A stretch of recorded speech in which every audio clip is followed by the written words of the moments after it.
اللہ اکبر، لا الہ الا اللہ۔ اب اجازتوں کی ان رکاوٹوں میں جو آپ نے اجازت کی شرط لگائی، بیوی اجازت دے، مصالحاتی کونسل اجازت دے، ثالثی کونسل اجازت دے، جو بھی آپ نام رکھیں، اجازتوں کی ان رکاوٹوں میں مرد کے پاس یہ حل ہے کہ وہ اول کی پہلی بیوی کی چھٹی کروا کے دوسری شادی کرے۔ بڑا شارٹ کٹ اس کے پاس حل ہے۔ آپ کے پاس کیا علاج ہے اس کا؟ اگر ایک میاں کو پہلے دن ہی پتہ چل جائے کہ میں نے دوسری شادی کرنی ہے اور میری بیوی نے عدالت پہنچ جانا ہے، عدالت پہنچ کے قانون کے مطابق مسلم فیملی لا آرڈیننس 1961 کے مطابق مجھ پر ہتھکڑیاں ڈلوا دینی ہیں، میں اندر ہو جاؤں گا، تو کتنا بہترین اور آسان علاج ہے۔ وہ اسے طلاق دے کے دوسری شادی کرے، اب کہاں جائے گی وہ؟ لا الہ الا اللہ۔ کیا اس سے جدائی کی طلاق کی شرح نہیں بڑھے گی؟ اور روز بڑھ رہی ہے۔ مرد کی غیرت عورت کی شکایت پر اپنے ہاتھ میں ہتھکڑیوں کو برداشت کر سکے گی؟ انا للہ و انا الیہ راجعون۔ اجازتوں کی رکاوٹوں سے مجبور ہو کر اگر وہ طلاق دے کے شادی نہیں کرتا، سمجھ آئی، تو وہ خفیہ اعلانیہ زناکاری میں مبتلا ہو، تو اس کا گناہ کس کے ذمہ ہے؟ زانی پر تو گناہ ہے ہی ہے، لیکن اسباب پہ بھی تو آئے گا نا کہ وہ خفیہ زنا کرنے لگ گیا یا اعلانیہ زنا کرنے لگ گیا۔ اسے پتہ ہے بیوی میری زنا کو تو برداشت کرتی ہے لیکن سوکن کو برداشت نہیں کرتی۔ لا الہ الا اللہ۔ جیسے میں شاید آپ کو بتا چکا ہوں کہ ایک ڈاکٹر صاحب نے مجھے فون کر کے کہا میری مریضہ کہتی ہے میں نے اپنے شوہر کو اب تک تو بڑا برداشت کر لیا، اب برداشت کا موقع نہیں، جب تک وہ اس سے ناجائز تعلقات رکھے میں برداشت کرتی رہی، لیکن اسی عورت سے اب یہ شادی کرنے لگا میں برداشت نہیں کر سکتی۔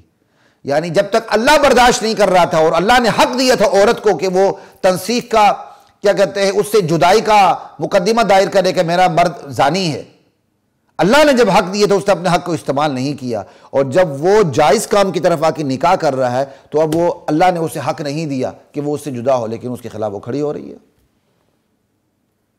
ہم آدھے تیتر آدھے بٹیر ہیں، ہم نے دو کشتیوں میں پاؤں رکھے ہوئے ہیں۔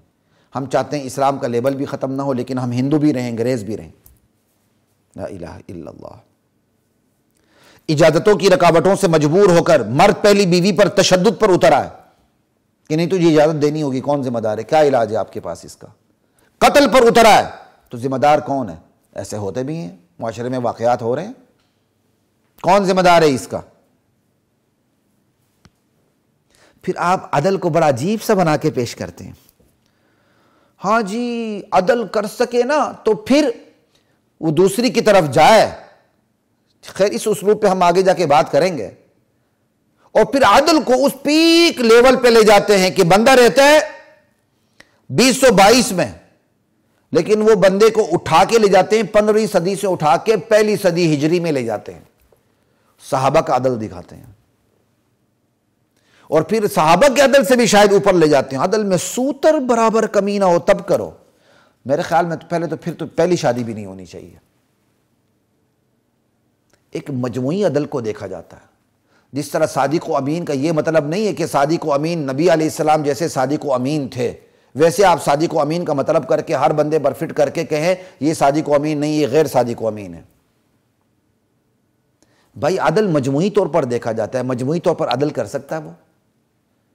عدل کو اگر اس پیک پہ لے جانا جہاں صحابہ تھے، خیر القرون تھے، نبی علیہ السلام تھے، سوتر برابر کمی نہ کرنا، یہ بھی نکاح ثانی کا انکار ہے۔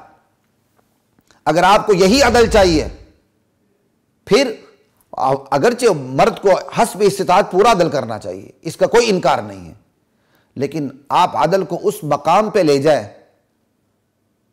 سمجھ آئی، جو 1400 سال پہلے کا ہے، تو پھر پہلی شادی بھی جب تک ہونے والا شوہر نامدار عملی طور پر ثابت نہ کرے کہ وہ عدل کر سکتا ہے، اس کی پہلی شادی بھی نہیں ہونی چاہیے۔ وہاں بھی وہ پورے عدل کا ثبوت پہلے تحریری طور پر دے، عملی طور پر دے، پھر اس کی شادی ہو۔ لا الہ الا اللہ۔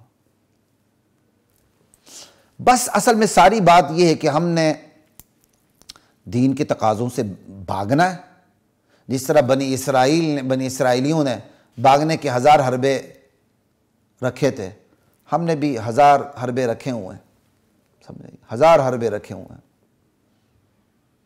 لیکن مجبور ہو کے ہم پھر ہی آئیں گے اگر ہم مسلمان ہیں۔ لا الہ الا اللہ۔